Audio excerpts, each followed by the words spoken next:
सदाशिवसमारम्भाम् श्रीशङ्कराचार्यमध्यमाम् अस्मदाचार्यपर्यन्तां वन्दे गुरुपरम्पराम्।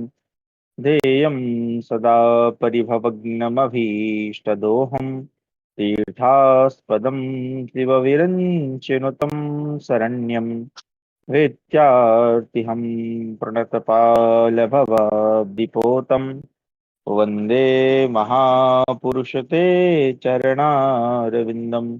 सच्चिदानन्दरूपाय विश्वोत्पत्त्यादिहेतवे तापत्रयविनाशाय श्रीकृष्णाय वयं नुमः। आप सभी का स्वागत है आज की हमारी शास्त्र अध्ययन की कक्षा में, जहां हम अध्ययन कर रहे हैं महाभारत।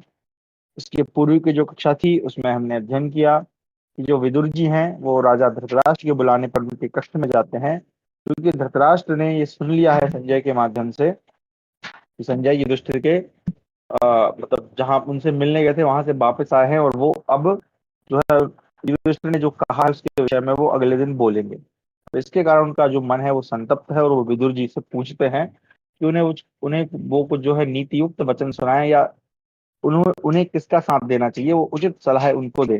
तो विदुर जी जो है विभिन्न कथाओं के माध्यम से और हितोपदेश के माध्यम से राजा धृतराष्ट्र का जो मन है उसको शांत करने का प्रयास कर रहे हैं, और इस समय उनका जो उपदेश है उसे ही हम विदुर नीति के नाम से जानते हैं। तो हम पढ़ रहे हैं, हमने लगभग 3 अध्याय पढ़ लिए हैं, तो ये अब स्क्रीन से शेयर कर नहीं सकते, इसलिए मैं डायरेक्ट पढ़ रहा हूँ। तो हमारा है सप्तत्रिंशोध्याय यानी 37वां अध्याय, धृतराष्ट्र के प्रति विदुर जी का हितोपदेश। विदुरोवाच सप्तदशेमान राजेन्द्र मनुः स्वायंभुव ब्रवीत् वैचित्र्यवीर्य पुरुषान्नाकाशं मुष्टिभिन्नतः दानवेन्द्रस्य च धनुर्नाम्यं नाम्यं नाम्यं नमतो ब्रवीत् अतो मरीचिनः पादान् ग्राह्यान् ग्रहणस्तस्तथा यश्चाशिष्यं सास्तिवेयश्च तुच्छेद यश्चातिवेलं भजते द्विषन्दम् यश्च यो रक्षति भद्रमश्नुते यश्चायास्यं याचते कथ्यते च। विदुर जी कहते हैं, राजेंद्र, विचित्र वीर्य नंदन स्वयंभुव मनु ने इन 17 प्रकार के पुरुषों को आकाश पर मुक्कों से प्रहार करने वाले, ना झुकाए जा सकने वाले, वर्षाकालीन इंद्रधनुष को झुकाने की चेष्टा करने वाले तथा पकड़ में ना आने वाली सूर्य किरणों को पकड़ने का प्रयास करने वाला बताया है, अर्थात इनके सभी उद्यमों को निष्फल कहा है। वो पुरुष कौन कौन से हैं? तो कहा, पास हाथ में लिए यमराज के दूत इन 17 पुरुषों को नरक में ले जाते हैं।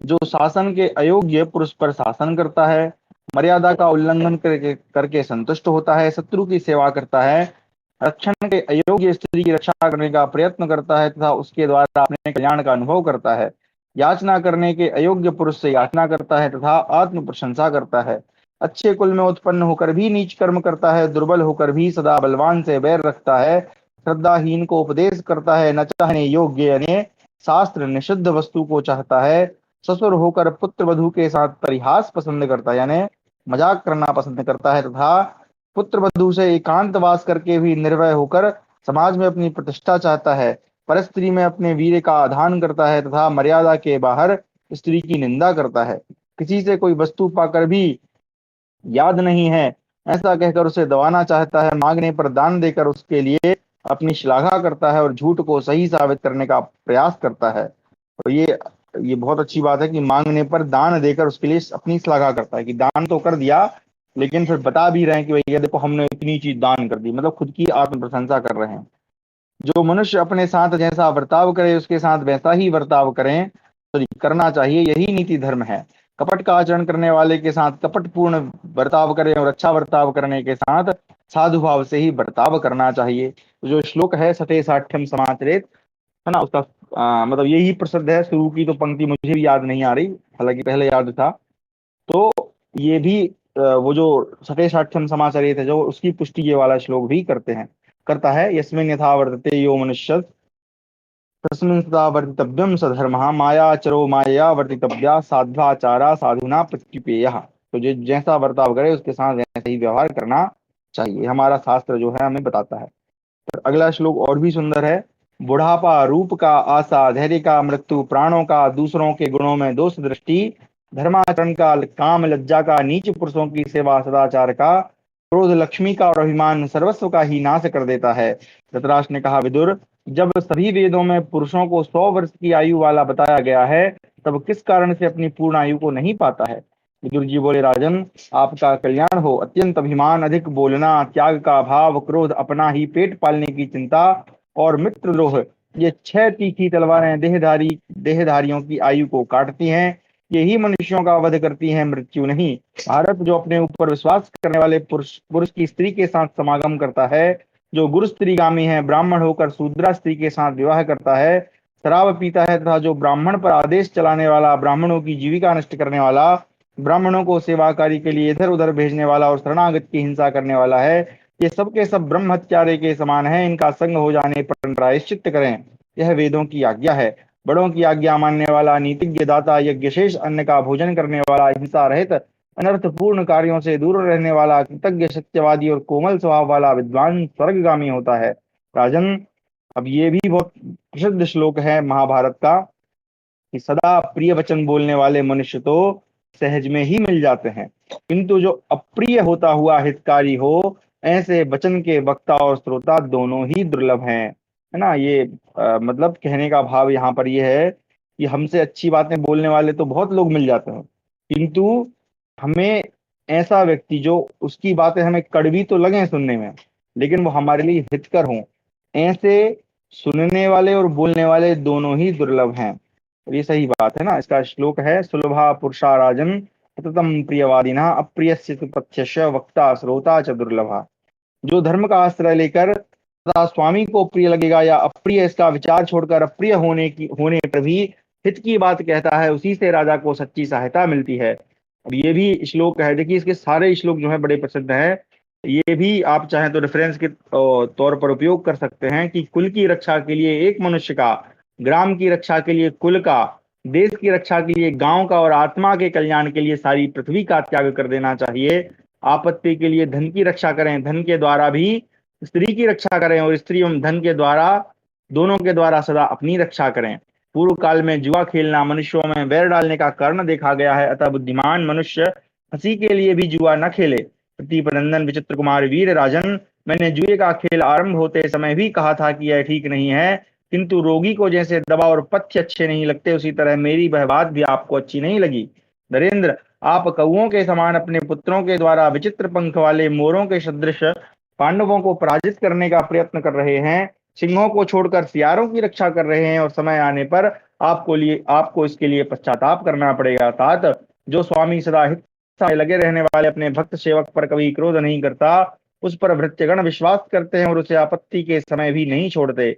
सेवकों की जीविका बंद करके दूसरों के राज्य और धन के अपहरण का प्रयत्न नहीं करना चाहिए, क्योंकि अपनी जीविका छिन जाने से, भोगों से वंचित होकर पहले के प्रेमी मंत्री भी उस समय विरोधी बन जाते हैं और राजा का परित्याग कर देते हैं। पहले कर्तव्य एवं आय व्यय और उचित वेतन आदि का निश्चय करके फिर सुयोग्य सहायकों का संग्रह करें, क्योंकि कठिन से कठिन कार्य भी सहायकों के द्वारा साध्य होते हैं। जो सेवक स्वामी के अभिप्राय को समझकर आलस्य रहे तो समस्त कार्यों को पूरा करता है, जो हित की बात कहने वाला, स्वामी भक्त सज्जन और राजा की शक्ति को जानने वाला है, उसे अपने समान समझकर उस पर कृपा करनी चाहिए। जो सेवक स्वामी की आज्ञा देने पर उनकी बात का आदर नहीं करता, किसी काम में लगाए जाने पर अस्वीकार कर देता है, अपनी बुद्धि पर गर्व करने और प्रतिकूल बोलने वाले उस भृत्य को शीघ्र ही त्याग देना चाहिए। अहंकार रहित, कायरता शून्य, शीघ्र काम पूरा करने वाला, दयालु, शुद्ध हृदय, दूसरों के बहकावे में न आने वाला, नीरोग और उदार वचन वाला, इन 8 गुणों से युक्त मनुष्य को दूत बनाने योग्य बताया गया है। सावधान मनुष्य विश्वास करके असमय में कभी किसी दूसरे के घर में न जाएं, रात में छिपकर चौराहे पर न खड़ा हो और राजा जिस स्त्री को चाहता हो उसे प्राप्त करने का यत्न न करें। दुष्ट सहायकों वाला राजा जब बहुत से लोगों के साथ मंत्रणा समिति में बैठकर सलाह ले रहा हो, उस समय उसकी बात का खंडन न करें। मैं तुम पर विश्वास नहीं करता ऐसा भी न कहें, अपितु कोई युक्ति संगत बहाना बनाकर वहां से हट जाए।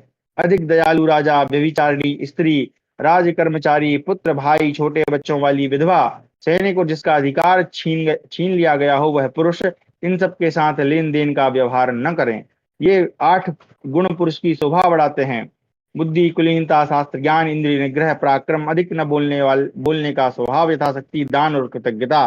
तात एक एक गुण ऐसा है जो सभी महत्वपूर्ण गुणों पर हठात अधिकार कर लेता है। राजा जिस समय किसी मनुष्य का सत्कार करता है, उस समय यह गुण राज सम्मान उपयुक्त सभी गुणों से बढ़कर शोभा पाता है। ये दो श्लोक संभवतः रिपीट हुए हैं यहाँ पर, क्योंकि पहले ये श्लोक आ चुके हैं। नित्य स्नान करने वाले मनुष्य को बल, रूप, मधुर स्वर, उज्ज्वल वर्ण, कोमलता, सुगंध, पवित्रता, शोभा, सुकुमारता और सुंदरी स्त्रियां, ये 10 लाभ प्राप्त होते हैं। थोड़ा भोजन करने वाले को निम्नांकित 6 गुण प्राप्त होते हैं। कौन कौन से? तो कहा, आरोग्य, आयु, बल और सुख तो मिलते ही हैं, उसकी उत्तम संतान होती है तथा यह बहुत खाने वाला है, ऐसा कहकर लोग उस पर आक्षेप नहीं करते। अकर्मण्य, बहुत खाने वाले, सब लोगों से बैर करने वाले, अधिक मायावी, क्रूर, देश काल का ज्ञान न रखने वाले और निंदित वेश धारण करने वाले मनुष्य को कभी अपने घर में न ठहरने दें। बहुत दुखी होने पर भी कृपण यानी कंजूस, गाली बकने वाले, मूर्ख, जंगल में रहने वाले, धूर्त, नीच सेवी, निर्दयी, बैर बांधने वाले और कृतज्ञ से कभी सहायता की याचना नहीं करनी चाहिए।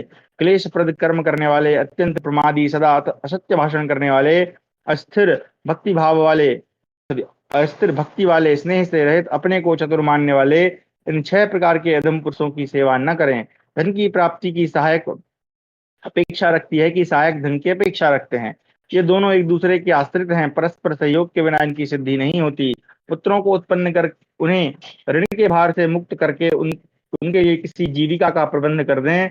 अपनी सभी कन्याओं का योग्य वर के साथ विवाह कर दें। तत्पश्चात वन में मुनि वृत्ति से रहने की इच्छा करें, जो संपूर्ण प्राणियों के लिए हितकर हो और अपने लिए भी सुखद हो। उसे ईश्वरार्पण बुद्धि से करें। संपूर्ण सिद्धियों का यही मूल मंत्र है, जिसमें बढ़ने की शक्ति, प्रभाव, तेज, पराक्रम और उद्योग और अपने कर्तव्य का निश्चय है, उसे अपनी जीविका के नाश का भय कह सकता है। पांडवों के साथ युद्ध करने में जो दोष हैं, उन पर दृष्टि डालिए। उनसे संग्राम छिड़ जाने पर इंद्र आदि देवताओं को भी कष्ट उठाना पड़ेगा। इसके सिवा पुत्रों के साथ बैर, नित्य उद्वेग पूर्ण जीवन, कीर्ति का नाश और शत्रुओं को आनंद होगा। इंद्र के समान पराक्रमी महाराज आकाश में तिरछा उड़ता हुआ धूमकेतु जैसे सारे संसार में अशांति और उपद्रव खड़ा कर देता है, उसी तरह भीष्म, आप, द्रोणाचार्य और राजा युधिष्ठिर का बढ़ा हुआ कोप इस संसार का संहार कर सकता है। आपके 100 पुत्र कर्ण और 5 पांडव, ये सब मिलकर समुद्र पर्यंत संपूर्ण पृथ्वी का शासन कर सकते हैं। राजन, आपके पुत्र वन के समान हैं और पांडव उनमें रहने वाले व्याघ्र हैं। आप व्याघ्रों सहित समस्त वन को नष्ट न कीजिए तथा वन से उन व्याघ्रों को दूर न भगाइए। व्याघ्रों के बिना वन की रक्षा नहीं हो सकती तथा वन के बिना व्याघ्र नहीं रह सकते, क्योंकि व्याघ्र वन की रक्षा करते हैं और वन व्याघ्रों की। ये भी श्लोक ऊपर आया था। जिसका मन पापों में लगा रहता है, वे दूसरों के कल्याण में गुणों को जानने की वैसी इच्छा नहीं रखते जैसे कि उनके अवगुणों की जानने की रखते हैं। जो अर्थ अर्थ की पूर्ण सिद्धि चाहता हो, उसे पहले धर्म का ही आचरण करना चाहिए। जैसे स्वर्ग से अमृत दूर नहीं होता, उसी प्रकार धर्म से अर्थ अलग नहीं होता। जिसकी बुद्धि पाप से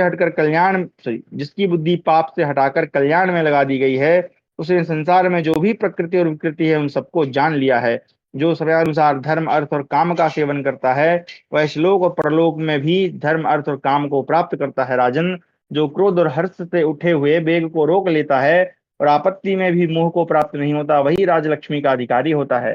राजन, आपका कल्याण हो। मनुष्यों में सदा 5 प्रकार का बल होता है, उसे सुनिए। जो बाहुबल नामक प्रथम बल है, वह निकृष्ट बल कहलाता है। मंत्री का मिलना दूसरा बल है। मंत्री यानी जो सलाह देने वाला है ना, मंत्री मतलब वैसा मंत्री नहीं कि राजा का मंत्री, मंत्री यानी सलाह देने वाला, मंत्रणा करने वाला। मनीषी लोग धन के लाभ को तीसरा बल बताते हैं। और राजन, जो बाप दादों से प्राप्त हुआ मनुष्य का स्वाभाविक यानी कुटुंब का बल है, वह अभिजात नामक चौथा बल है। भारत, जिससे इन सभी बलों का संग्रह हो जाता है, जो सब बलों में श्रेष्ठ बल है, वह पांचवा बुद्धि का बल कहलाता है। जो मनुष्य का बहुत बड़ा अपकार कर सकता है, उस पुरुष के साथ बैर ठान कर इस विश्वास पर निश्चिंत न हो जाएं कि मैं उससे दूर हूं, वह मेरा कुछ नहीं कर सकता। ऐसा कौन बुद्धिमान होगा जो स्त्री, राजा, सांप, पड़े हुए पाठ, सामर्थ्यशाली व्यक्ति, शत्रु, भोग और आयु पर पूर्ण विश्वास कर सकता है। जिसको बुद्धि के बाण से मारा गया है, उस जीव के लिए कोई वैद्य नहीं, न दवा है, न होम, न मंत्र, न कोई मांगलिक कार्य, न अर्थ, न अथर्व वेदोक्त प्रयोग और न भली भांति सिद्ध जड़ी बूटी ही है। भारत, मनुष्य को चाहिए कि वह सांप, अग्नि, सिंह और अपने कुल में उत्पन्न व्यक्ति का अनादर न करे, क्योंकि ये सभी लोग बड़े तेजस्वी होते हैं। संसार में अग्नि एक महान तेज है, वह काठ में छिपी रहती है, किंतु जब तक दूसरे लोग उसे प्रज्वलित न कर दें, तब तक वह उस काठ को नहीं जलाती। वही अग्नि यदि काष्ठ से मथकर उद्दीप्त कर दी जाती है तो वह अपने तेज से उस काठ को, जंगल को तथा दूसरी वस्तुओं को भी जल्दी ही जला डालती है। इसी प्रकार अपने कुल में उत्पन्न ये अग्नि के समान तेजस्वी पांडव क्षमा भाव से युक्त और विकार शून्य हो काष्ठ में छिपी अग्नि की तरह गुप्त रूप से अपने गुण एवं प्रभाव को छिपाए हुए स्थित हैं। अपने पुत्रों सहित आप लता के समान हैं और पांडव महान साल वृक्ष के सदृश हैं। महान वृक्ष का आश्रय लिए बिना लता कभी बढ़ नहीं सकती। राजन, अंबिकानंदन, आपके पुत्र एक वन है और पांडवों को उसके भीतर रहने वाले सिंह समझिए। सात सिंह से सूना हो जाने पर वन नष्ट हो जाता है और वन के बिना सिंह भी नष्ट हो जाते हैं। तो ये बार बार उसको ही जोर दे रहे हैं। ठीक है, इस प्रकार हमारा 37वां अध्याय समाप्त हुआ। 38वां अध्याय विदुर जी का नीति युक्त उपदेश। अच्छा, और भी है, चलिए पढ़ते हैं। विदुरोवाच ऊर्ध्वं प्राणाह्युत्क्राम सॉरी ऊर्ध्वं प्राणाह्युत्क्रामन्ति यूनः स्थवर आयति प्रियुत्थानाभिवादाभ्यां पुनस्तान् प्रतिपद्यते पीठं दत्त्वा साधवेभ्यागताय आनीयापः परिनिर्णिज्य पादौ सुखं पृष्ट्वा प्रतिवेद्यात्मसंस्था ततो दद्या ततो दद्यादन्नमवेक्ष्य धीरः यस्योदकं मधुपर्कं च गां च न मन्त्रवित् प्रतिगृह्णाति गेहे लोभाद् भयादथ कार्पण्यतो वा तस्यानर्थं जीवितामाहुरार्यः। विदुर जी कहते हैं, राजन, जब कोई माननीय वृद्ध पुरुष निकट आता है उस समय नवयुवक व्यक्ति के प्राण ऊपर को उठने लगते हैं कि फिर जब वह वृद्ध स्वागत में उठकर खड़ा होता है और प्रणाम करता है, सॉरी जब क्षमा करें, फिर जब वह यानी वो जो नवयुवक है वह वृद्ध के स्वागत में उठकर खड़ा होता है और प्रणाम करता है, तब प्राणों को पुनः वास्तविक स्थिति में प्राप्त करता है। धीर पुरुष को चाहिए जब कोई साधु पुरुष अतिथि के रूप में घर पर आवे तब पहले आसन देकर एवं जल लाकर उसके चरण पखारे, फिर उसकी कुशल पूछकर अपनी स्थिति बतावे, तदनंतर आवश्यकता समझकर अन्न भोज करावे।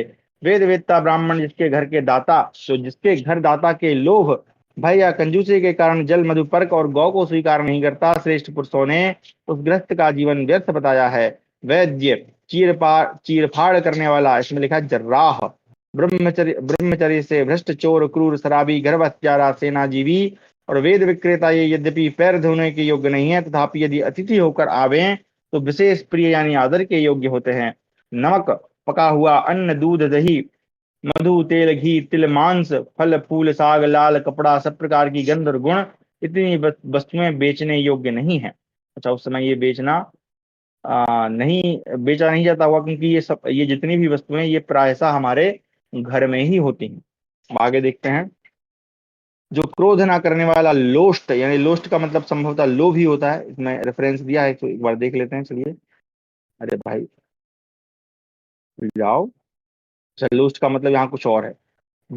मिट्टी और गोबर को मिलाकर कच्चे घरों को जो लीपा पोता जाता है उससे बचे हुए व्यर्थ लोंदे को लोष्ट कहते हैं। तो यहाँ पे लोष्ट का मतलब लोंदा है, मिट्टी का लोंदा जो बच जाता है। ठीक है, और लोष्ट का एक मतलब लोभ भी होता है संभवतः। तो देखना पड़ेगा क्योंकि अध्ययन नहीं है, मतलब स्वाध्याय नहीं, इसलिए भूल भी जाते हैं। तो जो क्रोध ना करने वाला लोष्ट यानी वही लोंदा, पत्थर और स्वर्ण को एक साथ समझने वाला, शोकहीन, संधि विग्रह से रहित, निंदा प्रशंसा से शून्य, प्रिय अप्रिय अप्रिय का त्याग करने वाला तथा उदासीन है, वही भिक्षुक सन्यासी है। तो ये सन्यासी के गुण बताए हैं। जो नीवार यानी जंगली चावल, कंदमूल, इंगुदी, पाल और साग खाकर निर्वाह करता है, मन को वश में रखता है, अग्निहोत्र करता है, वन में रहकर भी अतिथि सेवा में सदा सावधान रहता है, वही पुण्यात्मा, तपस्वी यानी वानप्रस्थी श्रेष्ठ माना गया है। बुद्धिमान पुरुष की बुराई करके इस विश्वास पर निश्चिंत न रहें कि मैं दूर हूँ। बुद्धिमान की बुद्धि रूप बाहें बड़ी लंबी होती हैं, सताया जाने पर वह उन्हीं बाहों से बदला लेता है। जो विश्वास का पात्र नहीं है उसका तो विश्वास करें ही नहीं, किंतु जो विश्वास पात्र है उस पर भी अधिक विश्वास न करें। विश्वास से जो भय उत्पन्न होता है वह मूल का भी उच्छेद कर डालता है। अधिक विश्वास भी नहीं करना, अति विश्वास भी गलत है। मनुष्य को चाहिए कि वह ईर्षा रहित, स्त्रियों का रक्षक, संपत्ति का न्यायपूर्वक विभाग करने वाला, प्रियवादी, स्वच्छ तथा स्त्रियों के निकट मीठे वचन बोलने वाला हो, परंतु उनके बस में कभी न हो। स्त्रियां घर की लक्ष्मी कही गई हैं। ये अत्यंत सौभाग्यशालिनी, आदर के योग्य, पवित्र तथा घर की शोभा हैं, अतः इनकी विशेष रूप से रक्षा करनी चाहिए। तो ये श्लोक है स्त्रियों की, क्योंकि स्त्रियों पर मैं ज्यादा सुनता हूँ कि संभवतः बहुत सारे लोग जो है प्रश्न उठाते हैं कि हमारे यहाँ जो स्त्री हैं उनको सम्मान आदर नहीं दिया जाता था पूर्व समय में। तो ये श्लोक आप उनको दे सकते हैं। पूजनीया महाभागा पुण्याश्च ग्रह दीप्तया स्त्रियः स्यो गृहस्योक्ता तस्माद् रक्षा विशेषतः। अंतःपुर की रक्षा का कार्य पिता को सौंप दें, रसोई घर का प्रबंध माता के हाथ में दे दें, गांवों की सेवा अपने सम्मान अपने समान व्यक्ति को नियुक्त करें और कृषि का कार्य स्वयं भी करें। इसी प्रकार सेवकों द्वारा वाणिज्य व्यापार करें और पुत्रों के द्वारा ब्राह्मणों की सेवा करें। जल से अग्नि, ब्राह्मण से क्षत्रिय और पत्थर से लोहा पैदा हुआ है। इनका तेज सर्वत्र व्याप्त होने पर भी अपने उत्पत्ति स्थान में शांत हो जाता है। तो ये भी पहले आया था श्लोक। अच्छे कुल में उत्पन्न अग्नि के समान तेजस्वी, क्षमाशील और विकार शून्य संत पुरुष सदा काष्ठ में अग्नि की भांति शांत भाव से स्थित रहते हैं। जिस राजा की मंत्रणा को उसके बहिरंग एवं अंतरंग के कोई भी मनुष्य नहीं जानते, सब और दृष्टि रखने वाला वह राजा चिरकाल तक ऐश्वर्य का उपभोग करता है। धर्म काम और अर्थ संबंधी कार्यों को करने से पहले न बतावें, करके ही दिखावें। ऐसा करने से अपनी मंत्रणा दूसरों पर प्रकट नहीं होती। पर्वत की चोटी अथवा राजमहल पर चढ़कर एकांत स्थान में जाकर जंगल में तृण आदि से अनावृत स्थान पर मंत्रणा नहीं करनी चाहिए। अनावृत यानी भरे हुए स्थान में मंत्रणा नहीं करनी चाहिए। भारत, जो मित्र न हो, मित्र होने पर भी पंडित न हो, पंडित होने पर भी जिसका मन वश में न हो, वह अपनी गुप्त मंत्रणा जानने के योग्य नहीं है। राजा अच्छी तरह परीक्षा किए बिना किसी को भी अपना मंत्री न बनावे, क्योंकि धन की प्राप्ति और मंत्री की रक्षा का भार ही मंत्री पर रहता है। जिसके धर्म, अर्थ और काम विषयक सभी कार्यों को पूर्ण होने के बाद ही सभासदगण जान पाते हैं, वही राजा समस्त राजाओं में श्रेष्ठ है। अपने मंत्र को गुप्त रखने वाले उस राजा को निसंदेह संधि सिद्धि प्राप्त होती है। जो मोहवश बुरे यानी शास्त्र निषिद्ध कर्म करता है, वह उन कार्यों का विपरीत परिणाम होने से अपने जीवन से भी हाथ धो बैठता है। उत्तम कर्मों का अनुष्ठान तो सुख देने वाला होता है, किंतु उन्हीं का अनुष्ठान न किया जाए तो वह पश्चाताप का कारण माना गया है। जैसे वेदों को पढ़े बिना ब्राह्मण श्राद्ध कर्म करवाने का अधिकारी नहीं होता, उसी प्रकार संधि, विग्रह, यान, आसन, वैधि भाव और समाश्रय नामक 6 गुणों को जाने बिना कोई गुप्त मंत्रणा सुनने का अधिकारी नहीं होता। राजन, जो संधि, विग्रह आदि 6 गुणों की जानकारी के कारण प्रसिद्ध हैं, स्थिति, वृद्धि और ह्रास को जानता है तथा जिसके स्वभाव की सब लोग प्रशंसा करते हैं, उसी राजा के अधीन पृथ्वी रहती है।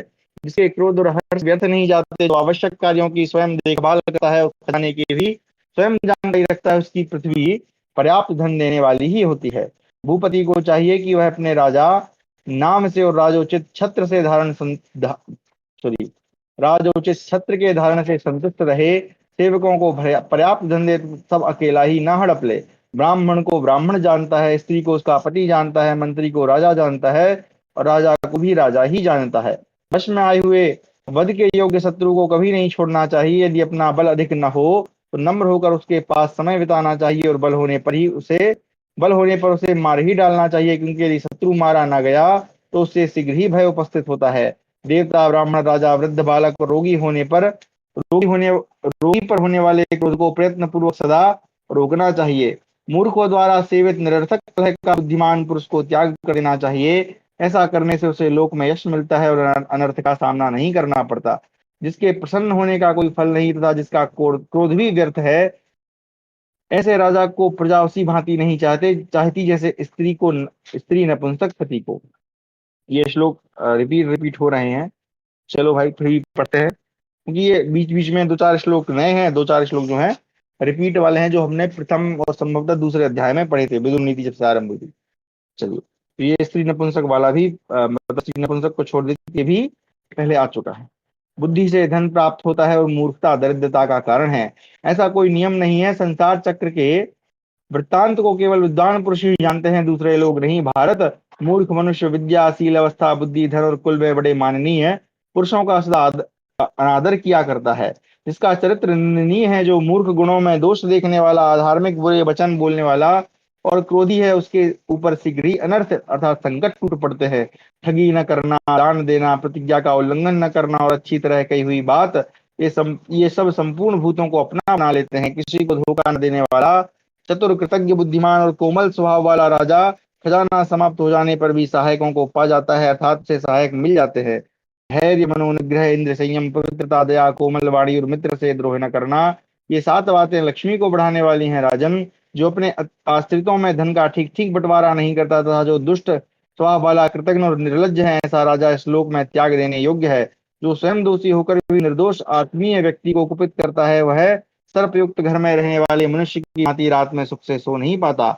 भारत, जिसके ऊपर दोषारोपण करने से योग क्षेम में बाधा आती हो, उन लोगों को देवता की भांति सदा प्रसन्न रखना चाहिए जो धन आदि पदार्थ स्त्री प्रमादी पतित और नीच पुरुषों के हाथ में सौंप दिए जाते हैं, संशय में पड़ जाते हैं। राजन, जहाँ का शासन स्त्री जुआरी और बालक के हाथ में होता है, वहां के लोग नदी में पत्थर की नाव पर बैठने वालों की भांति विवश होकर विपत्ति के समुद्र में डूब जाते हैं।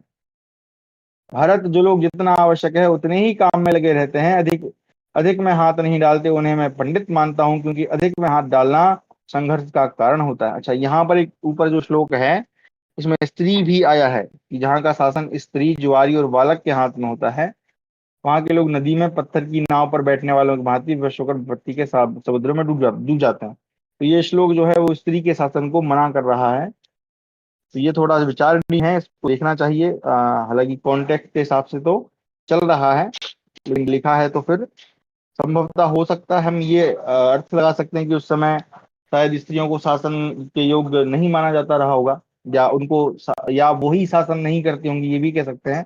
लेकिन हम बाद में जब देखते हैं तो कई सारी स्त्रियों ने शासन भी किया है। और है ना, जैसे हम वेदों में जाए तो उस समय तो राजा की प्रथा संभवतः नहीं थी। रामायण में भी ऐसे नहीं मिलते हैं, तपस्वी ही मिलती है ना। तो ये देखना पड़ेगा, यहाँ मना है तो मतलब उस समय पे नहीं रहा होगा। ठीक है, तो भारत जो लोग, अच्छा ये पढ़ लिया हमने। केवल जुआरी जिसकी प्रशंसा करते हैं, नर्तक जिसकी प्रशंसा का गान करते हैं और वेश्याएं जिसकी बड़ाई किया करती हैं, वह मनुष्य जीता ही मुर्दे के समान है। भारत, आपने उस महान धनुर्धर और अत्यंत तेजस्वी पांडवों को छोड़कर यह महान ऐश्वर्य का भार दुर्योधन के ऊपर रख दिया है, इसलिए आप शीघ्र ही उस ऐश्वर्य के मन से मूल दुर्योधन को त्रिभुवन के साम्राज्य से गिरे हुए बलि की भांति इस राज्य से भ्रष्ट होते देखिएगा। तो ये श्लोक भी पहले आ चुका है। इस प्रकार हमारा 38वां अध्याय समाप्त हुआ। 39वां अध्याय, अच्छा ये तो चलते ही जा रहा है भाई, चलो पढ़ते हैं। धृतराष्ट्र के प्रति विदुर जी का नीति युक्त उपदेश। भाई हम रिपीट तो नहीं कर रहे हैं? एक मिनट मैं आगे देखता हूँ, क्षमा करिएगा। अच्छा ये तो नहीं, रिपीट तो नहीं हो रहे हैं भाई, कुछ कुछ लोग रिपीट हो रहे हैं। चलिए पढ़ते हैं। धृतराष्ट्र के प्रति विदुर जी का नीति युक्त उपदेश। धृतराष्ट्रोवाच अनीतरोऽयं पुरुषो भवा भवे सूत्र प्रोता दारुमयी वयोषा धात्रा तु दुष्टस्य वशे कृतोऽयं तस्माद् वदत्वं श्रवणे धृतोऽहम्। विदुरोवाच अप्राप्त कालं वचनं बृहस्पतिरपि ब्रुवन् लभते बुद्ध विज्ञानम अवमानम च भारत। धृतराष्ट्र ने कहा, विदुर, यह पुरुष ऐश्वर्य की प्राप्ति और नाश में स्वतंत्र नहीं है। ब्रह्मा ने धागे से बंधी हुई कठपुतली की भांति इसे प्रारब्ध के अधीन कर रखा है, इसलिए तुम कहते चलो, मैं सुनने के लिए धैर्य धारण किए बैठा हूँ। विदुर जी बोले, भारत, समय के विपरीत यदि बृहस्पति भी कुछ बोले तो उनका अपमान ही होगा, उनकी बुद्धि की भी अवज्ञा ही होगी। संसार में कोई मनुष्य दान देने से प्रिय होता है, दूसरा प्रिय वचन बोलने से प्रिय होता है, और तीसरा मंत्र तथा औषध के बल से प्रिय होता है, किंतु जो वास्तव में प्रिय है वह तो सदा ही प्रिय है। जिससे द्वेष हो जाता है वह न साधु न विद्वान न बुद्धिमान ही जान पड़ता है। प्रिय व्यक्ति मित्र आदि के तो सभी कर्म शुभ ही प्रतीत होते हैं और शत्रु के सभी कार्य पापमय। ये बिल्कुल सत्य है, हम लोग भी यही करते हैं। हमको जो प्रिय है, चाहे फिर वो कोई भी काम करे, हम उसको प्रिय ही समझते हैं। राजन, दुर्योधन के जन्म लेते ही मैंने कहा था कि केवल इसी एक पुत्र को आप त्याग दें, इसके त्याग से 100 पुत्रों की वृद्धि होगी और इसका त्याग न करने से 100 पुत्रों का नाश होगा। जो वृद्धि भविष्य में नाश का कारण बने उसे अधिक महत्व नहीं देना चाहिए, और उस क्षय का भी बहुत आदर नहीं करना चाहिए जो आगे चलकर अभ्युदय का कारण हो। महाराज, वास्तव में जो क्षय वृद्धि का कारण होता है वह क्षय नहीं है, किंतु उस लाभ को भी क्षय ही मानना चाहिए जिसे पाने से बहुत से लाभों का नाश हो जाए। धृतराष्ट्र, कुछ लोग गुण से समृद्ध होते हैं, कुछ लोग धन से, तो धन के धनी होते हुए भी गुणों से हीन हैं, उन्हें सर्वथा त्याग दीजिए। धृतराष्ट्र ने कहा, विदुर, तुम जो कुछ कह रहे हो परिणाम में हितकर है, बुद्धिमान लोग इसका अनुमोदन करते हैं। यह भी ठीक है कि जिस ओर धर्म होता है उसी पक्ष की जीत होती है, तो भी मैं अपने बेटे का त्याग नहीं कर सकता। विदुर जी बोले, राजन, जो अदगुणों से संपन्न और विनयी है वह प्राणियों का तनिक भी संहार होते देख उसकी कभी उपेक्षा नहीं कर सकता। जो दूसरों की निंदा में ही लगे रहते हैं, दूसरों को दुख देने और आपस में फूट डालने के लिए सदा उत्साह के साथ प्रयत्न करते हैं, जिनका दर्शन दोष से भरा अर्थात अशुभ है और जिनके साथ रहने में भी बहुत बड़ा खतरा है, ऐसे लोगों से धन लेने में महान दोष है और उन्हें देने में बहुत बड़ा भय है। दूसरों में फूट डालने का जिनका स्वभाव है, जो कामी निर्लज्ज सट और प्रसिद्ध पापी है, वे साथ रखने के योग्य निंदित माने गए। उपयुक्त दोषों के अतिरिक्त और भी जो महान दोष हैं उनसे युक्त मनुष्यों का त्याग कर देना चाहिए। सौहार्द भाव निवृत्त हो जाने पर नीच पुरुषों का प्रेम नष्ट हो जाता है और सौहार्द से होने वाले फल की सिद्धि और सुख का विनाश हो जाता है। फिर वह नीच पुरुष निंदा करने के लिए यत्न करता है। थोड़ा भी अपराध हो जाने पर मोहबस विनाश के लिए उद्योग आरंभ कर देता है, उसे तन भी शांति नहीं मिलती। वैसे नीच क्रूर तथा जितेंद्रिय पुरुषों से होने वाले संग पर अपनी बुद्धि से पूर्ण विचार करके विद्वान पुरुष से दूर से ही त्याग दें। जो अपने कुटुंबी दरिद्र दीन तथा रोगी पर अनुग्रह करता है तथा पुत्र और पशुओं से वृद्धि को प्राप्त होता और अनंत कल्याण का अनुभव करता है। राजेंद्र, जो लोग अपने भले की इच्छा करते हैं उन्हें अपने जाति भाइयों को उन्नतिशील बनाना चाहिए। इसलिए आप भली भांति अपने कुल की वृद्धि करें। राजन, जो अपने कुटुंबी जनों का सत्कार करता है वह कल्याण का भागी होता है। भरतश्रेष्ठ, अपने कुटुंब के लोग गुणहीन हो तो भी उनकी रक्षा करनी चाहिए, फिर जो आपके कृपा विलासी एवं गुणवान हैं उनकी तो बात ही क्या है। राजन, आप समर्थ हैं, वीर पांडवों पर कृपा कीजिए, उनकी जीविका के लिए कुछ गांव दे दीजिए। नरेश्वर, ऐसा करने से आपको इस संसार में यश प्राप्त होगा। तात, आप वृद्ध हैं, इसलिए आपको अपने पुत्रों पर शासन करना चाहिए। भरतश्रेष्ठ, मुझे भी आपके हित की ही बात कहनी चाहिए। आप मुझे अपना हितैषी समझें। तात, शुभ चाहने वाले को अपने जाति भाइयों के साथ झगड़ा नहीं करना चाहिए, बल्कि उनके साथ मिलकर सुख का उपभोग करना चाहिए। जाति भाइयों के साथ परस्पर भोजन, बातचीत एवं प्रेम करना ही कर्तव्य है। उनके साथ कभी विरोध नहीं करना चाहिए। इस जगत में जाति भाई ही तारते और जाति भाई ही डुबोते हैं। उनमें जो सदाचारी हैं वे तो उतारते हैं और दुराचारी डुबो देते हैं। राजेंद्र, आप पांडवों के प्रति सद्व्यवहार करें, मानद उनसे सुरक्षित होकर आप शत्रुओं के लिए दुर्धर्ष हो जाए। विषैले बाण हाथ में लिए हुए व्याध के पास पहुंचकर जैसे मनो कष्ट भोगना पड़ता है, उसी प्रकार जो जातीय बंधु अपने धनी बंधु के पास पहुंचकर दुख पाता है, उसके पाप का भागी वह धनी होता है। नरश्रेष्ठ, आप पांडवों को अथवा अपने पुत्रों को मारे गए सुनकर पीछे संताप करेंगे, अतः इस बात का पहले ही विचार कर लीजिए। इस जीवन का कोई ठिकाना नहीं है, अतएव जिस कर्म के करने से अंत में खटिया पर बैठकर पछताना पड़े उसको पहले से ही नहीं करना चाहिए। शुक्राचार्य के सिवा दूसरा कोई भी मनुष्य ऐसा नहीं जो नीति का उल्लंघन नहीं करता। अतः जो बीत गया सो बीत गया, शेष कर्तव्य का विचार आप जैसे बुद्धिमान पुरुषों पर ही निर्भर है। नरेश्वर, दुर्योधन ने पहले यदि पांडवों के प्रति अपराध किया तो आप इस कुल में बड़े बूढ़े हैं, आपके द्वारा उसका मार्जन हो जाना चाहिए। नरश्रेष्ठ, यदि आप उनको राजपद पर स्थापित कर देंगे तो संसार में आपका कलंक धुल जाएगा और आप बुद्धिमान पुरुषों के माननीय हो जाएंगे। जो धीर पुरुषों के वचनों के परिणाम पर विचार करके उन्हें कार्य रूप में परिणत करता है वह चिरकाल तक यश का भागी बना रहता है। अत्यंत कुशल विद्वानों के द्वारा भी उपदेश किया हुआ ज्ञान व्यर्थ ही है, यदि उससे कर्तव्य का ज्ञान न हुआ अथवा ज्ञान होने पर भी उसका अनुष्ठान न हुआ। ये भी बहुत सुंदर बात है। ज्ञान तो ले लिया लेकिन उसको अगर अपने जीवन में नहीं उतारा, अनुष्ठान नहीं किया, तो वो ज्ञान जो है व्यर्थ है। जो विद्वान पाप रूप फल देने वाले कर्मों का आरंभ नहीं करता वह बढ़ता है, किंतु जो पूर्व में किए हुए पापों का विचार न करके उन्हीं का अनुसरण करता है वह खोटी बुद्धि वाला मनुष्य अगाध कीचड़ से भरे हुए घोर नरक में गिराया जाता है। बुद्धिमान पुरुष मंत्र भेद के इन 6 द्वारों को जाने और धन को रक्षित रखने की इच्छा से इन्हें सदा बंद रखे। कौन कौन से हैं, तो कहा मादक वस्तुओं का सेवन, निद्रा, आवश्यक बातों की जानकारी न रखना, अपने नेत्र मुख आदि का विकार, दुष्ट मंत्रियों पर विश्वास और कार्य में अकुशल दूत पर भी भरोसा रखना। बुद्धिमान अच्छा राजन, जो इन द्वारों को सदा बंद किए रहता है वह अर्थ धर्म और काम के सेवन में लगा रहकर शत्रुओं को बस में कर लेता है। बृहस्पति के समान मनुष्य भी शास्त्र ज्ञान अथवा वृद्धों की सेवा किए बिना धर्म और अर्थ का ज्ञान नहीं प्राप्त कर सकते। समुद्र में गिरी हुई वस्तु विनाश को प्राप्त हो जाती है, जो सुनता नहीं उससे कही हुई बात भी विनष्ट हो जाती है। अजितेंद्रिय पुरुष का शास्त्र ज्ञान और राख में किया हुआ हवन भी नष्ट ही है। बुद्धिमान पुरुष बुद्धि से जांच कर अपने अनुभव से बारंबार उसकी योग्यता का निश्चय करे, फिर दूसरों से सुनकर और स्वयं देखकर भली भांति विचार करके विद्वानों के साथ मित्रता करे।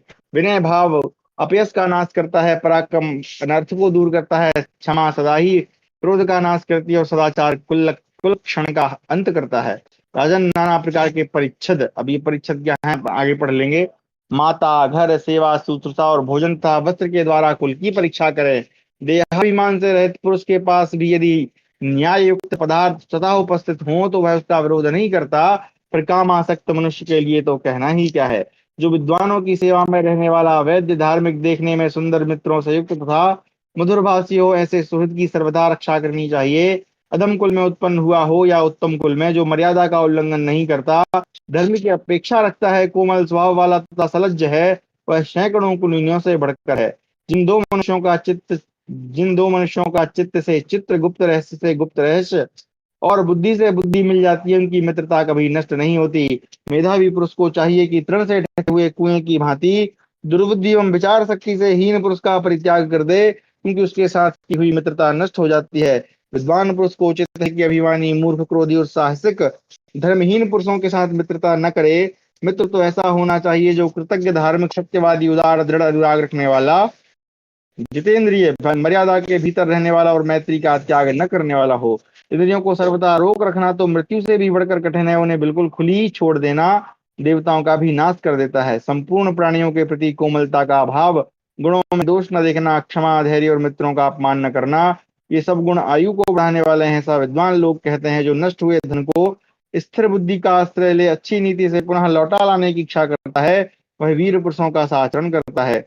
जो आने वाले दुख को रोकने का उपाय जानता है, वर्तमान कालिक कर्तव्य के पालन में दृढ़ निश्चय रखने वाला है, और अतीत काल में जो कर्तव्य शेष रह गया उसे भी जानता है, वह मनुष्य कभी अर्थ से हीन नहीं होता। मनुष्य मन, वाणी और कर्म से जिनका निरंतर सेवन करता है, वह कार्य उस पुरुष को अपनी ओर खींच लेता है। इसलिए सदा कल्याणकारी कार्यों को ही करें। मांगलिक पदार्थों का स्पर्श, चित्त वृत्तियों का निरोध, शास्त्र का अभ्यास, उद्योगशीलता, सरलता और सत्पुरुषों का बारंबार दर्शन, ये सब कल्याणकारी ही हैं। उद्योग में लगे रहना, उनसे उससे विरक्त न होना, धन लाभ और कल्याण सॉरी विरक्त न होना धन लाभ और कल्याण का मूल है। इसलिए उद्योग न छोड़ने वाला मनुष्य महान हो जाता है और अनंत सुख का उपभोग करता है। सात, समर्थ पुरुष के लिए सब जगह और सब समय में क्षमा के समान हितकारक और अत्यंत श्री संपन्न बनाने वाला दूसरा नहीं माना गया है।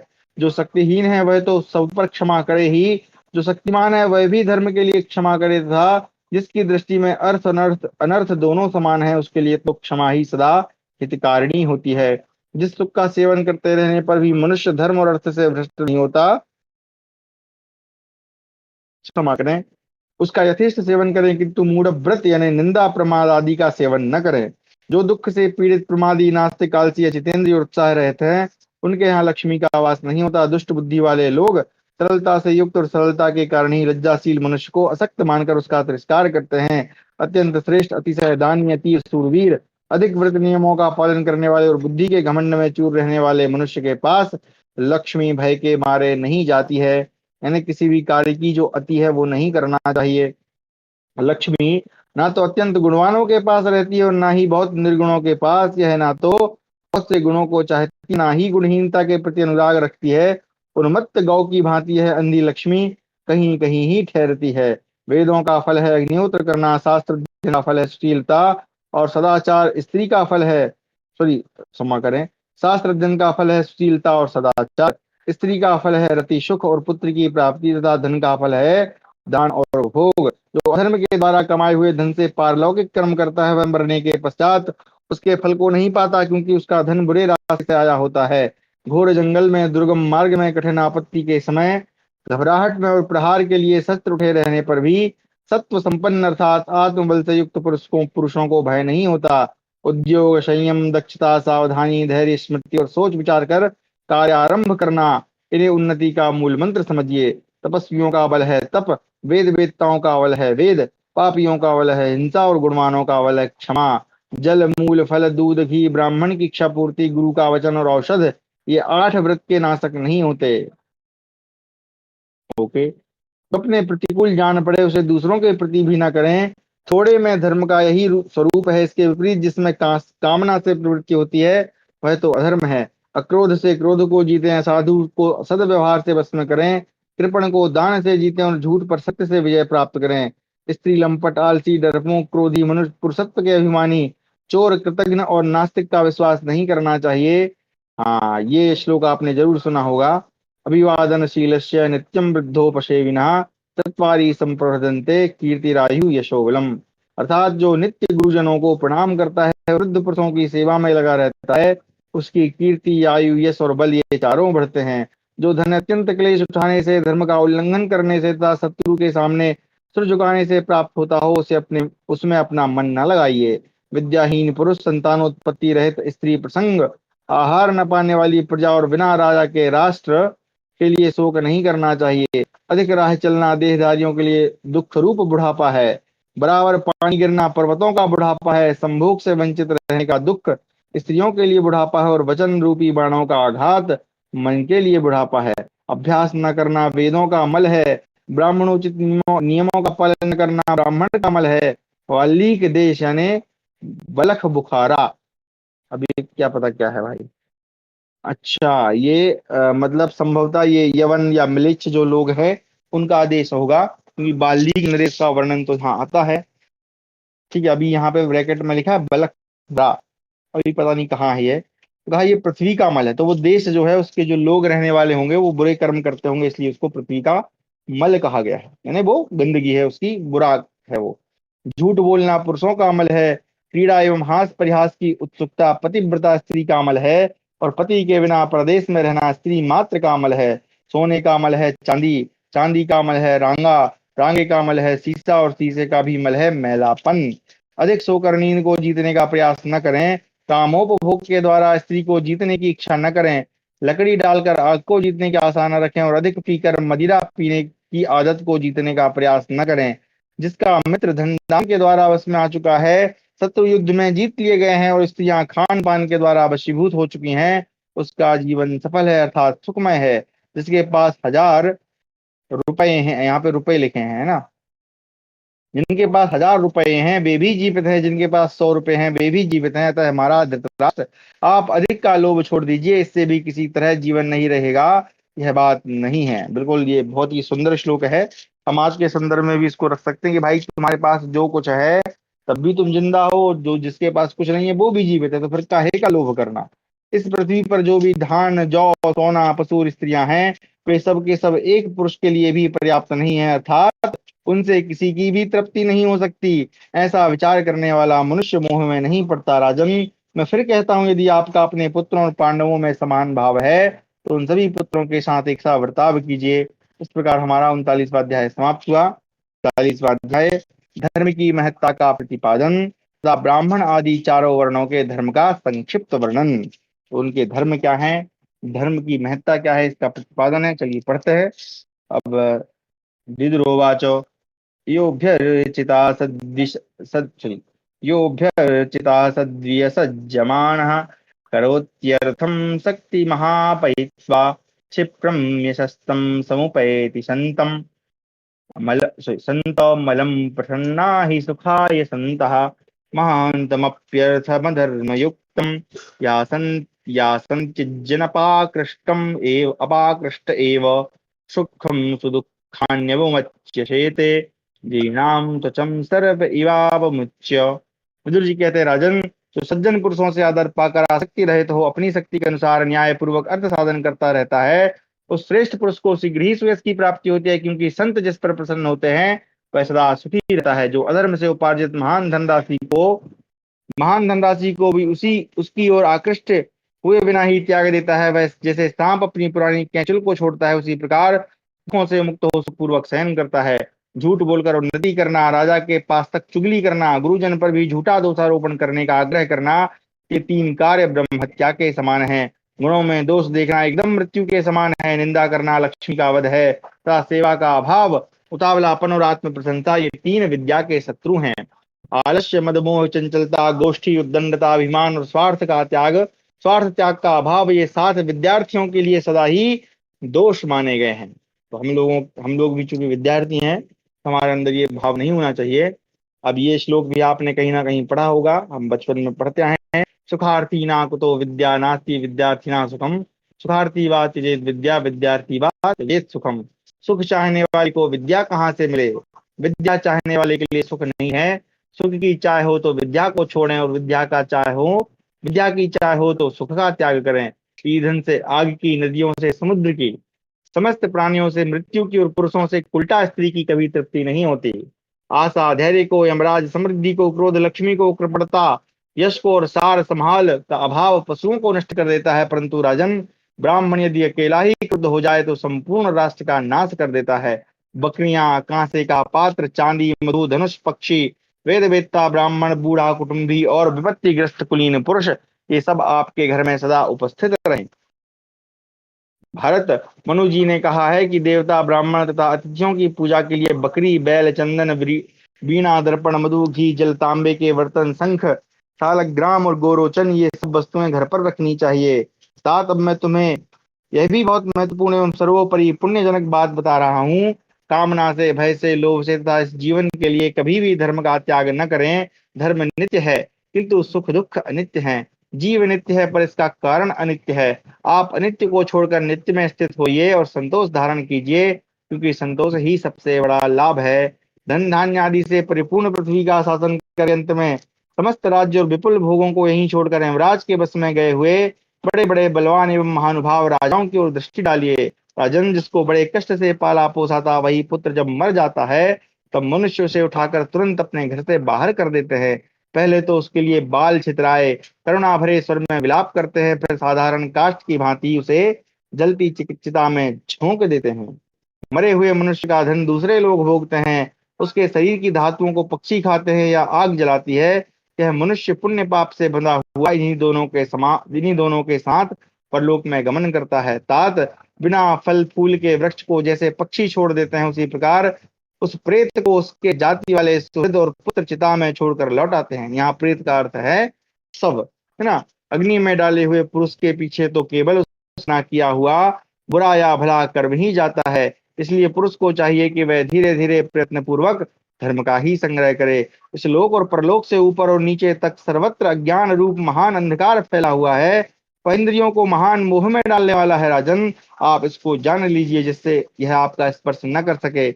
मेरी इस बात को सुनकर यदि आप सब ठीक ठीक समझ सकेंगे तो उस मनुष्य लोक में आपको महान यश प्राप्त होगा और यह लोक तथा परलोक में आपके लिए भय नहीं हो रहेगा।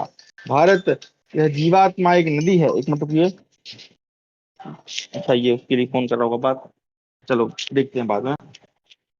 भारत, यह जीवात्मा एक नदी है, इसमें पुण्य ही तीर्थ हैं। सत्य स्वरूप परमात्मा से इसका उद्गम हुआ है। धैर्य ही इसके किनारे हैं, दया इसकी लहरें हैं। पुण्य कर्म करने वाला मनुष्य इसमें स्नान करके पवित्र होता है, क्योंकि लोभ रहित आत्मा सदा पवित्र ही है। काम क्रोध आदि रूप ग्राह से भरी पांच इंद्रियों के जल से पूर्णतः इस संसार नदी के जन्म मरण रूप दुर्गम प्रवाह को धैर्य की नौका बनाकर पार कीजिए। जो बुद्धि, धर्म, विद्या और अवस्था में बड़े अपने बंधु को आदर सत्कार से प्रसन्न करके उसके कर्तव्य के विषय में प्रश्न करता है, वह कभी मोह में नहीं पड़ता।